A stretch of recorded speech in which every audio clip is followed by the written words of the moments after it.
नमस्कार, साधना प्लस बिहार झारखंड देख रहे हैं आप। मैं हूं आपके साथ प्रगति चतुर्वेदी। खबरों की शुरुआत करेंगे, लेकिन उससे पहले एक नजर इस वक्त की हेडलाइंस पर।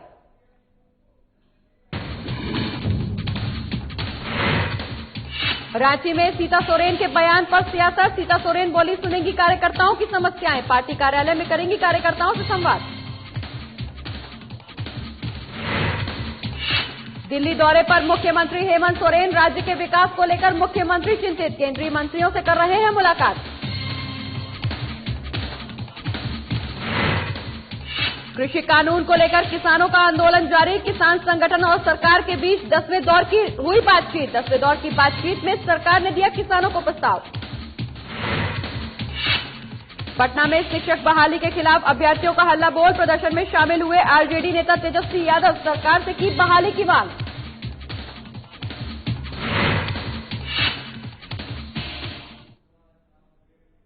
चलिए खबरों की शुरुआत करेंगे, जहां पूर्व मुख्यमंत्री राबड़ी देवी की 10 सर्कुलर स्थित आवास के बाहर हाउस गार्ड और सचिवालय थाने की पुलिस के बीच झड़प हो गई। ये झड़प राबड़ी आवास पर तैनात हाउस गार्ड और सचिवालय थाने की पुलिस के बीच हुई। आपको बता दें कि उस वक्त ये झड़प हुई जब राबड़ी देवी और नेता प्रतिपक्ष तेजस्वी यादव से मिलने वाले लोग सचिवालय पहुंचे।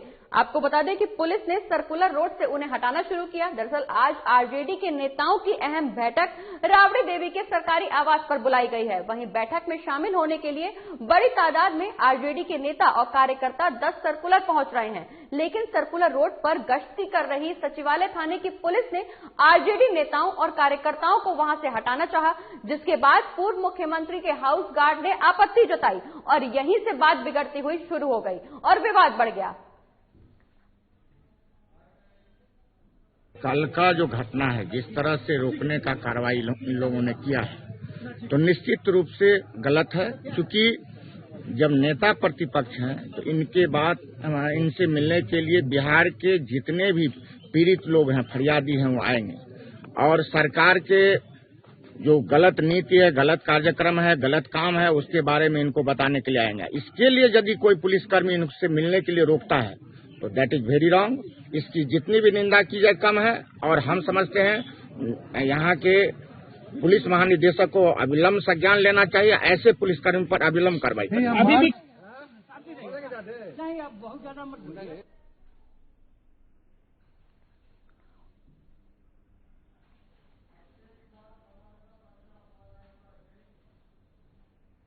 और इसी खबर पर ज्यादा जानकारी के लिए हमारे संवाददाता अभिषेक कुमार हमारे साथ जुड़ गए हैं। अभिषेक, राबड़ी देवी के आवास के बाहर हाउस गार्ड और सचिवालय पुलिस के बीच में झड़प हुई है, क्या है ये पूरा मामला? जी नीलू, जी देखिए, मैं बता दूं कि आज 10 सर्कुलर राबड़ी आवास पे आज विधायक दल की बैठक चल रही थी और बैठक को लेके जो राजद के जितने कार्यकर्ता हैं उनकी भीड़ इकट्ठा हो गई थी। तो ये जो एरिया है 10 सर्कुलर रोड का, इसमें किसी भी तरह का भीड़ जो है नहीं होना है। इसको लेके जो सचिवालय थाना है उस भीड़ को रोकने के लिए आई कि यहाँ पे भीड़ इकट्ठा नहीं होना है। जो भी प्रदर्शन या जो भी भीड़ से संबंधित काम करना है उसके लिए अलग अलग इलाका बनाया गया है। उसी को लेके सचिवालय पुलिस के जो थी भीड़ को नियंत्रण करने के लिए यहाँ पे आदेश देने लगी। उसी दौरान जो यहाँ पे सुरक्षा गार्ड जो तैनात थे राबड़ी आवास पे, उनके बीच और सचिवालय थाने के बीच तू मैं होने लगी और बात बिगड़नी शुरू हो गई। यहाँ तक कि नौबत आ गई कि दोनों तरफ से हाथ उठाने की भी नौबत आ गई, लेकिन बाद में समझाने और बुझाने के बाद दोनों पक्ष जो है दोनों तरफ से शांत हुए। आप देखेंगे कि लगातार तेजस्वी यादव के आवास के बाहर जितने भी नियोजित शिक्षक हैं कल से ही पहुंच रहे हैं। इसको लेके राबड़ी आवास के बाहर काफी भीड़ इकट्ठा हो जा रही है और ये जो इलाका है काफी संवेदनशील इलाका है। यही कुछ दूर पे मुख्यमंत्री नीतीश कुमार का भी आवास है और तमाम वीआईपी के आवास हैं। तो सुरक्षा लिहाज से अगर देखें तो इन इलाकों में भीड़ अधिक नहीं होनी है।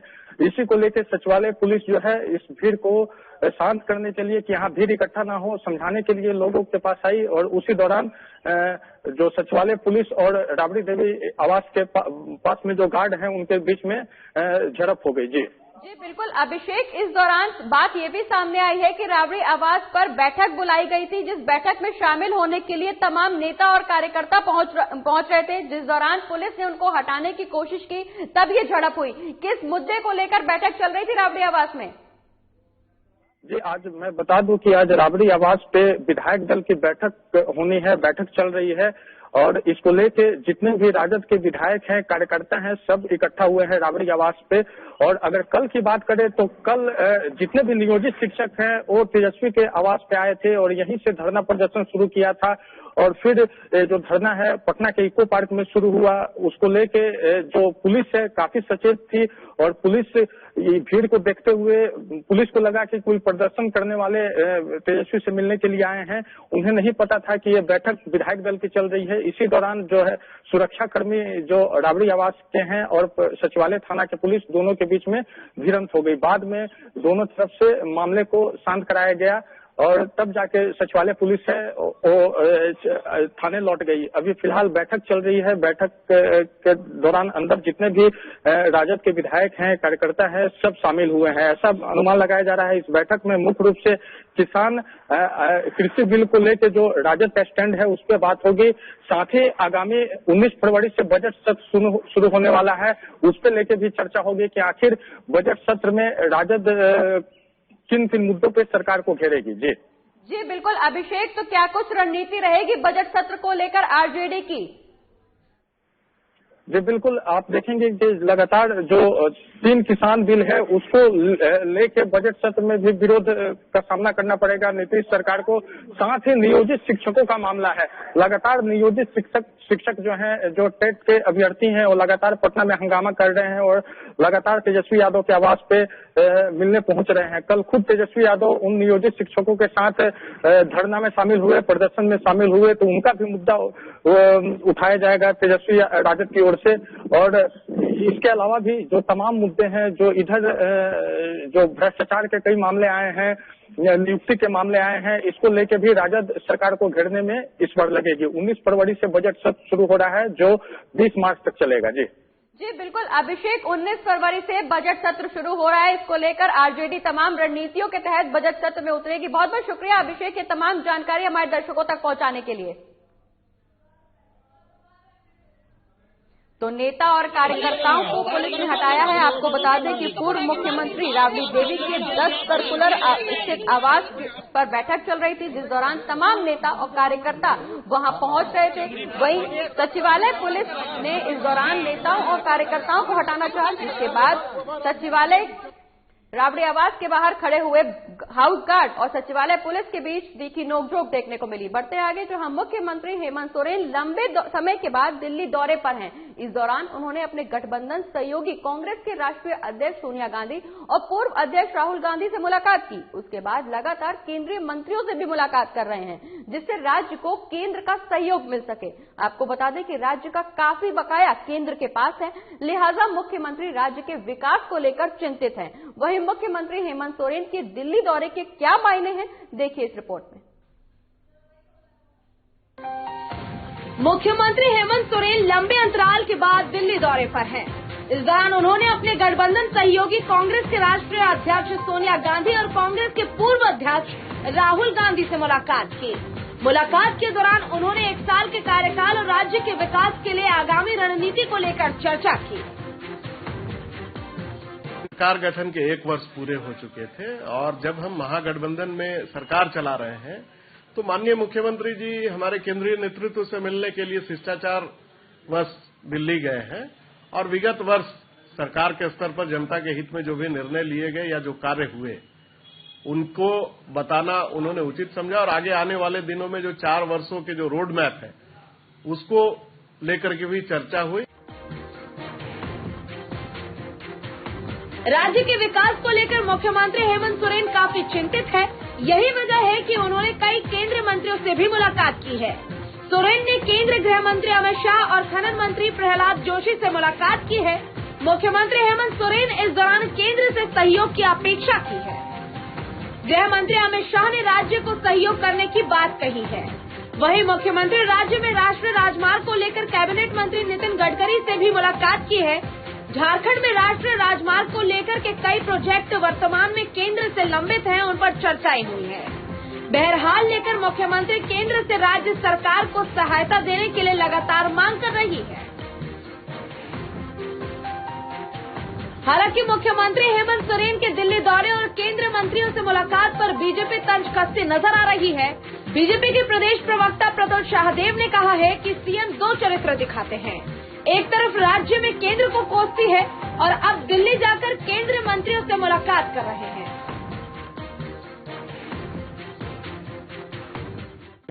देखिए, हमें नहीं पता मुख्यमंत्री जी ड्यूअल पर्सनालिटी क्यों दिखाते हैं। ये राज्य के लिए उचित नहीं है। राज्य के हित में उन्हें केंद्र से बेहतर संबंध स्थापित करके आगे कार्य करना चाहिए। यहाँ वो जमकर केंद्र को कोसते हैं और वहां जाके इन्हीं केंद्रीय मंत्रियों से मिलते हैं और दिल्ली दरबार की इन्होंने हाजिरी लगाई। तो पिछले वर्ष भी जब इनको कैबिनेट एक्सपैंड करना था तो इन्होंने 7 बार दिल्ली दरबार की हाजिरी लगाई थी जनवरी महीने में। इस बार भी शायद बोर्ड निगम के बंटवारे की बात हो रही है, तो वो दिल्ली दरबार में सोनिया राहुल के यहाँ हो आए। लेकिन हमारा ये कहना है कि अगर उन्हें केंद्र से ज्यादा मदद लेनी है, झारखंड को ज्यादा से ज्यादा तरक्की अगर के रास्ते पे ले जाना है, तो उन्हें बेहतर समन्वय स्थापित करना चाहिए। हर बात के लिए केंद्र को कोसना नहीं चाहिए। इधर बीजेपी के तंज पर जेएमएम केंद्रीय महासचिव विनोद पांडे ने कहा है कि मुख्यमंत्री राज्य के विकास को लेकर चिंतित है और यही वजह है कि वो दिल्ली जाकर के तमाम मंत्रियों से मुलाकात कर रहे हैं ताकि केंद्र सरकार से राज्य को ज्यादा से ज्यादा सहयोग मिल सके। पर बीजेपी को हर मुद्दे पर राजनीति ही नजर आती है और ये दुर्भाग्यपूर्ण है।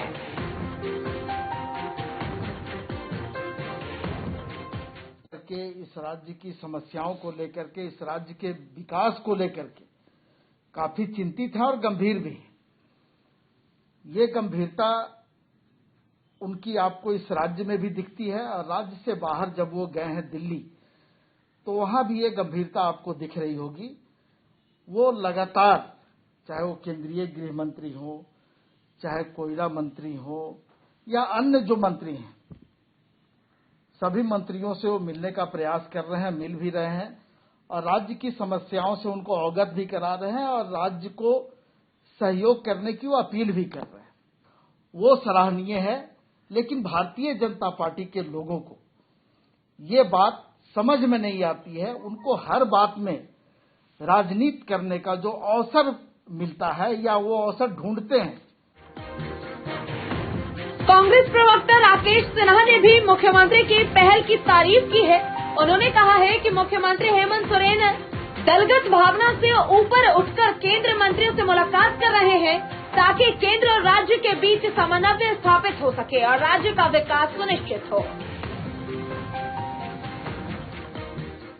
माननीय मुख्यमंत्री हेमंत सोरेन जी कर रहे हैं और दिल्ली जाकर के केंद्रीय मंत्रियों से उन्होंने मुलाकात कर राज्य के विकास के लिए जो रोड मैप होना है, राज्य के विकास का संसाधन उपलब्ध कराने के लिए केंद्रीय मंत्रियों से हम लगातार बिना कोई द्वेष के, बिना किसी राजनीतिक दलगत भावना से ऊपर उठ करके प्रयास कर रहे हैं कि राज्य का जो अंतिम व्यक्ति है उस तक हम विकास के किरण को पहुंचाने में अपनी संवेदनशीलता को प्रदर्शित करें।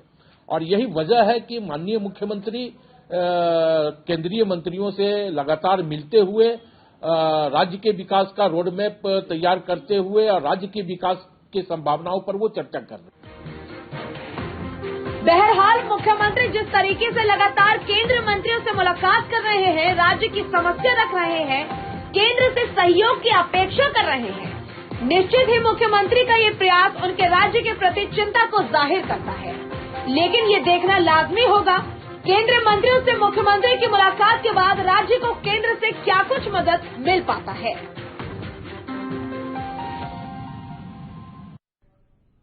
और इसी के साथ खबरों का सिलसिला लगातार आगे भी जारी रहेगा, लेकिन फिलहाल वक्त एक छोटे से ब्रेक का, जल्द लौट रहे हैं।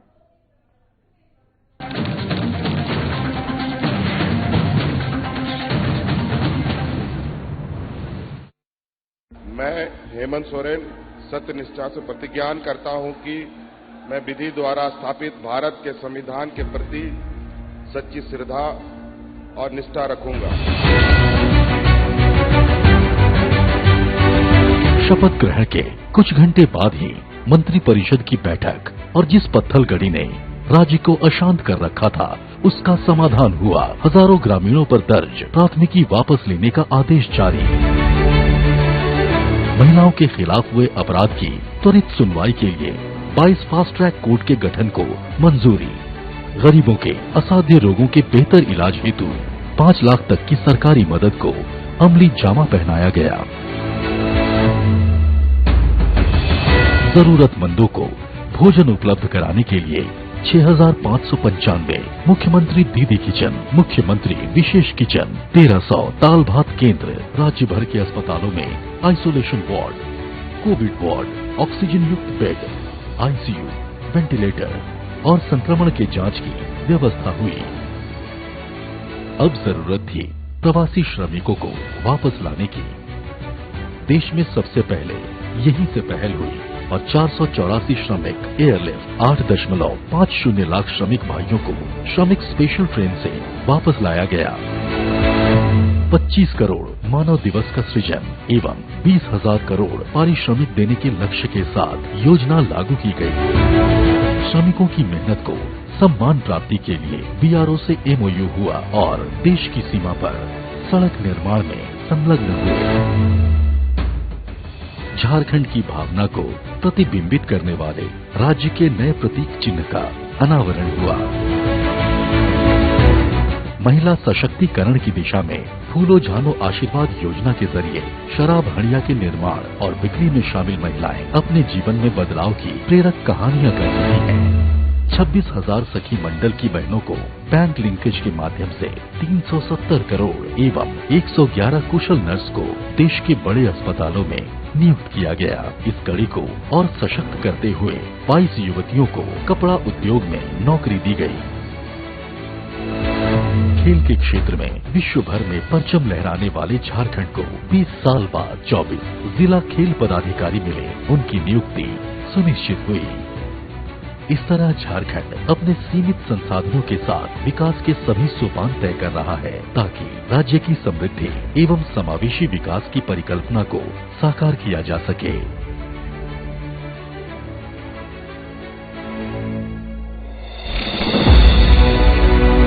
आइए साथ चलें, नए झारखंड की राह चलें।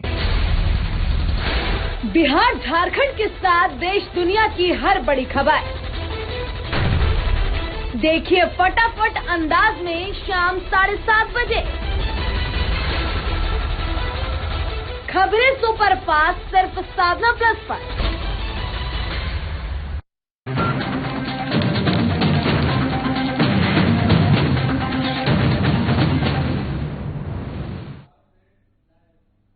और ब्रेक के बाद एक बार फिर से स्वागत है आपका। खबरों में रुख करेंगे रांची का, जहां जेएमएम प्रदेश कार्यालय में जेएमएम की केंद्रीय महासचिव सीता सोरेन बैठक कर रही हैं। तमाम नेता और कार्यकर्ता उनके साथ मौजूद हैं। आपको बता दें कि सीता सोरेन इस दौरान नेताओं की और कार्यकर्ताओं की समस्याओं का जायजा ले रही हैं। वहीं इस दौरान पार्टी के द्वारा किए गए कई कार्यों की समीक्षा भी करेंगी। और इसी खबर पर तमाम जानकारी के लिए जेएमएम कार्यालय से हमारे वरिष्ठ संवाददाता नवीन शर्मा हमारे साथ लाइव जुड़ रहे हैं। नवीन, आप जेएमएम कार्यालय में मौजूद हैं। सीता सोरेन कार्यकर्ताओं के साथ बैठक कर रही हैं। क्या कुछ कार्यों की समीक्षा की जाएगी इस दौरान? निश्चित तौर पर पूजा, मैं एक बार आपको तस्वीर दिखा दूं। इस वक्त मैं रांची के जेएमएम के प्रदेश कार्यालय में इस वक्त मैं मौजूद हूं और तमाम जो कार्यकर्ता हैं वो यहां पर आए हुए हैं। दरअसल सीता सोरेन ने ऐलान किया था अभी 2 दिन पहले कि आज पार्टी कार्यालय में कार्यकर्ताओं की समस्याओं को लेकर के बैठक करेंगी और तमाम जो है कार्यकर्ताओं की समस्याओं को सुनेंगी। इस दौरान वो आज कार्यालय पहुंची हैं और ये तस्वीरों में आप देख सकते हैं तमाम कार्यकर्ता जो है यहाँ पर पहुंचे हुए हैं प्रदेश कार्यालय में। देखिए, लगातार सीता सोरेन का आपने देखा होगा कि वो पब्लिक डोमेन में आकर के लगातार जनता की समस्याओं को लेकर के मुखर होकर के बोलती रही हैं। कार्यकर्ताओं की समस्याओं को लेकर के भी बहुत ज्यादा मुखर रही हैं। तो निश्चित तौर पे कह सकते हैं कि जिस तरीके से आज पार्टी कार्यालय पहुंची है और सैकड़ों की संख्या में कार्यकर्ता भी पहुंचे हैं, बहुत सारी चीजें हैं। उन्होंने ये भी कहा है कि पार्टी की जो कार्य है, किस प्रकार पार्टी अभी वर्तमान में काम कर रही है, उसको गति देने की दिशा में भी जो है कई चीजों को लेकर के समीक्षा होनी है। एक बार मैं कोशिश करूंगा अंदर की तस्वीर अगर आपको मैं दिखा पाऊं। ये अंदर अभी जो है वर्तमान में अभी जो है मौजूद हैं, जो तमाम कार्यकर्ताओं से जो है वो तमाम कार्यकर्ताओं से अभी चर्चा कर रही हैं। एक बार मैं तस्वीर आपको दिखा दूं तो निश्चित तौर पे तमाम कार्यकर्ता जो हैं अभी आए हुए हैं और तस्वीरों में आप देख सकते हैं सामने जो जेएमएम की जो विधायक और केंद्रीय महासचिव सीता सोरेन जी मौजूद हैं और फूल देकर के उनका स्वागत किया गया है। तमाम कार्यकर्ता बारी बारी से अंदर आ रहे हैं और अपनी समस्याओं को लेकर के और वर्तमान में पार्टी में क्या कुछ चल रहा है, क्षेत्र में क्या कुछ समस्याएं हैं, इन सब चीजों को लेकर के बात कर रही हैं कार्यकर्ताओं से। मैं कोशिश करूंगा एक बार अगर वो हमसे बात कर ले, एक बार मैं कोशिश करता हूं अगर वो बात कर ले हमसे।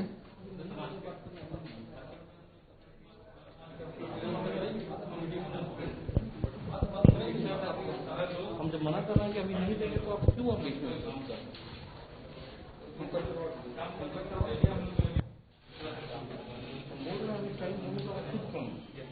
आप लोग को टाइम देंगे तो आप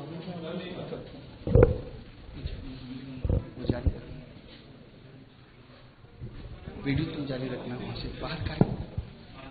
तो जेएमएम प्रदेश कार्यालय में पार्टी की केंद्रीय महासचिव और विधायक सीता सोरेन लगातार कार्यकर्ताओं के साथ बैठक कर रही हैं। हम आपको तस्वीर भी दिखा रहे हैं जहां सीता सोरेन कार्यालय में मौजूद हैं, तमाम कार्यकर्ता उनके साथ मौजूद हैं, बैठक कर रही हैं, कार्यकर्ताओं की तमाम समस्याओं को सुन रही हैं। वहीं जल्द से जल्द सीता सोरेन के द्वारा इन तमाम समस्याओं के निस्तारण को लेकर भी प्रयास किए जाएंगे। हालांकि लगातार सीता सोरेन जनता की समस्याओं से रूबरू हुई हैं, जनता की समस्याओं को निस्तारण की बात वो लगातार कहती हुई नजर आई हैं। वहीं अब जेएमएम प्रदेश कार्यालय में पार्टी की केंद्रीय महासचिव और विधायक सीता सोरेन कार्यकर्ताओं के साथ बैठक कर रही हैं, जहां वो कार्यकर्ताओं की समस्याओं को सुन रही हैं। आपको बता दें कि तमाम समस्याओं को लेकर आज सीता सोरेन कार्यकर्ताओं के साथ चर्चा करेंगी। वहीं पार्टी के कार्य को लेकर भी कई चीजों की समीक्षा करेंगी।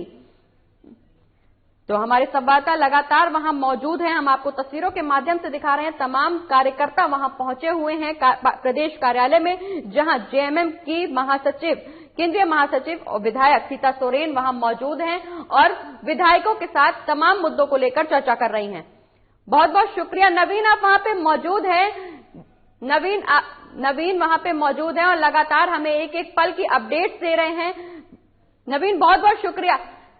नवीन बहुत बहुत शुक्रिया ये तमाम जानकारी हमारे दर्शकों तक पहुंचाने के लिए। तो हम आपको बता रहे थे कि सीता सोरेन पार्टी के प्रदेश कार्यालय में मौजूद हैं, जहां वो जेएमएम की पार्टी की केंद्रीय की महासचिव लगातार कार्यकर्ताओं के साथ समीक्षा कर रही हैं, कार्यकर्ताओं की तमाम समस्याओं को लेकर के निस्तारण की बात कह रही हैं। आपको बता दें कि इससे पहले भी सीता सोरेन ने यह बयान दिया था कि वो जल्द ही कार्यकर्ताओं से संवाद करेंगी, उनकी तमाम समस्याओं को सुनेंगी। वहीं आज सीता सोरेन पार्टी कार्यालय में मौजूद हैं, जहां उनके साथ तमाम नेता, तमाम कार्यकर्ता पार्टी के मौजूद हैं। वहीं हमारे संवाददाता भी वहां पहुंचे थे, जहां हमने आपको तस्वीरों के माध्यम से दिखाया। सीता सोरेन प्रदेश कार्यालय में बैठक कर रही हैं, तमाम नेता और मंत्री उनके साथ मौजूद हैं। इस दौरान हमने पहले भी देखा है कि सीता सोरेन लगातार जनता की समस्याओं से अवगत होती हुई नजर आई है, जनता की समस्या का निस्तारण किया है। वहीं आज प्रदेश कार्यालय में वो कार्यकर्ताओं के साथ मौजूद हैं, कार्यकर्ताओं की समस्याओं को सुन रही हैं। खबरों में आगे बढ़ेंगे, जहां एक तरफ उपद्रवी सदर थाने में तोड़फोड़ कर रहे थे, तो वहीं दूसरी तरफ मधेपुरा के स्टेशन चौक पर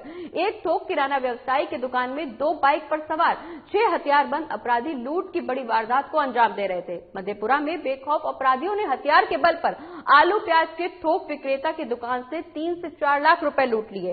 वहीं लूट की सारी वारदात सीसीटीवी कैमरे में कैद हो गई। इस दौरान पुलिस पर जमकर पत्थरबाजी भी की गई, जिसमें एक पुलिस पदाधिकारी सहित 5 पुलिसकर्मी घायल भी हो गए। इसी को लेकर एक निजी कोचिंग संचालक आरपी यादव की बाइक को जांच के लिए रोका गया, जिसके बाद कोचिंग संचालक और पुलिस के बीच तीखी नोकझोंक हो गई। पुलिस ने कोचिंग संचालक की बाइक को जब्त कर लिया, जिसके बाद आरपी यादव ने सोशल साइट के जरिए लोगों को उकसाया। घटना की सूचना मिलते ही एसपी योगेंद्र कुमार सदर थाना पहुंचे और स्थिति का जायजा लिया।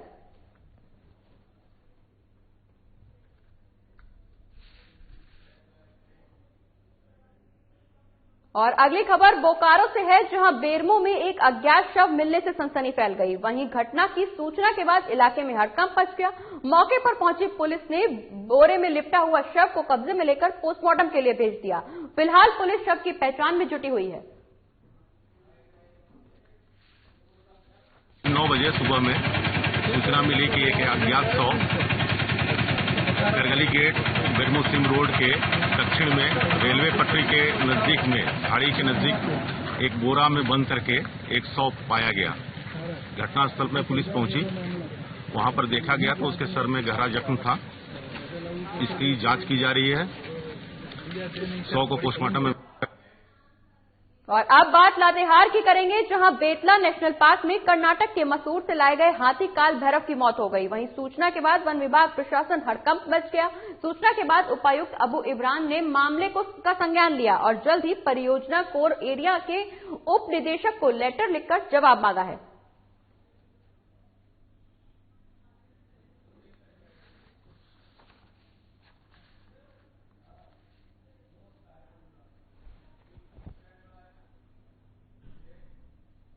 और सड़क सुरक्षा को लेकर जिला परिवहन पदाधिकारी फलियू बरला वाहन शोरूम पहुंचे, जहां जिला परिवहन पदाधिकारी ने सड़क सुरक्षा को लेकर सभी नियमों को वाहन शोरूम मालिक को बताया। उन्होंने कहा कि वाहन बेचने के क्रम में खरीदारों को सड़क सुरक्षा नियम को बताएं, साथ ही ड्राइविंग लाइसेंस, हेलमेट, अन्य नियम को बताते हुए वाहन खरीदारों को दें। वहीं जिला परिवहन पदाधिकारी ने शोरूम मालिक को कहा कि वाहन में नंबर प्लेट में वार कोड लगाएं और उन्होंने कहा कि सड़क सुरक्षा नियम को पालन कराने के लिए जागरूक करते रहें, जिससे वाहन चलाते समय आप भी सुरक्षित रहें और लोगों को भी सुरक्षित रखा जा सके।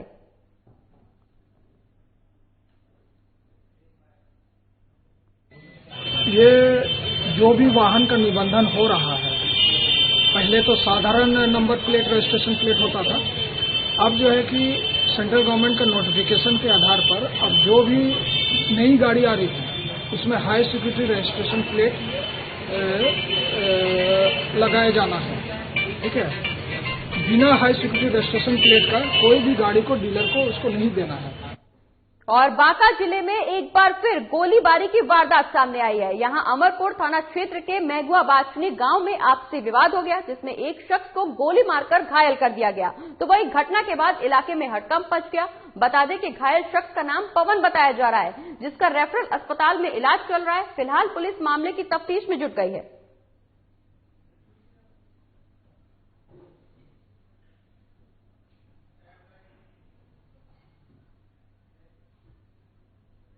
और अगली खबर समस्तीपुर से है, जहां बेखौफ अपराधियों का तांडव लगातार जारी है। यहां मालपुर पुरवारी पट्टी पंचायत के वार्ड सदस्य कैलाश शाह को अपराधियों ने गोली मार दी। वहीं घटना के बाद इलाके में हड़कंप मच गया। तो वहीं गोली लगने से वार्ड सदस्य की मौके पर ही मौत हो गई। मौके पर पहुंची पुलिस ने शव को पोस्टमार्टम के लिए भेज दिया है। आपको बता दें कि इससे पहले उजियारपुर दवा व्यवसायी को गोली मार दी गई थी। वहीं गोलीकांड को अभी 24 घंटे भी पूरे नहीं हुए, जिसके बाद एक बार फिर अपराधियों ने दूसरी वारदात को अंजाम दिया है। खा करके जा रहे हैं, वहीं आराम करेंगे, यही क्रम में जो है सो वहाँ पर के आस पड़ोस के लोग जो है आवाज सुनाई दिया गोली का, तो वहाँ से दौड़ करके आए, देखे यहाँ की जो ये अवस्था में पड़े हुए हैं, आवाज सुनाई दिया गोली का, तो वहाँ से देखे, फिर वहाँ से भागते हुए घर में से दिए, तो हम लोग दौड़ करके जाकर के देख रहे हैं। तो कौन थे? आतंकवादी चलाते थे? हाँ। कहाँ घटना है? मालपुर हुआ, दर्शन है मालपुर। और इसी के साथ इस बुलेटिन में फिलहाल इतना ही। आप देखते रहिए साधना प्लस बिहार झारखंड। नमस्कार।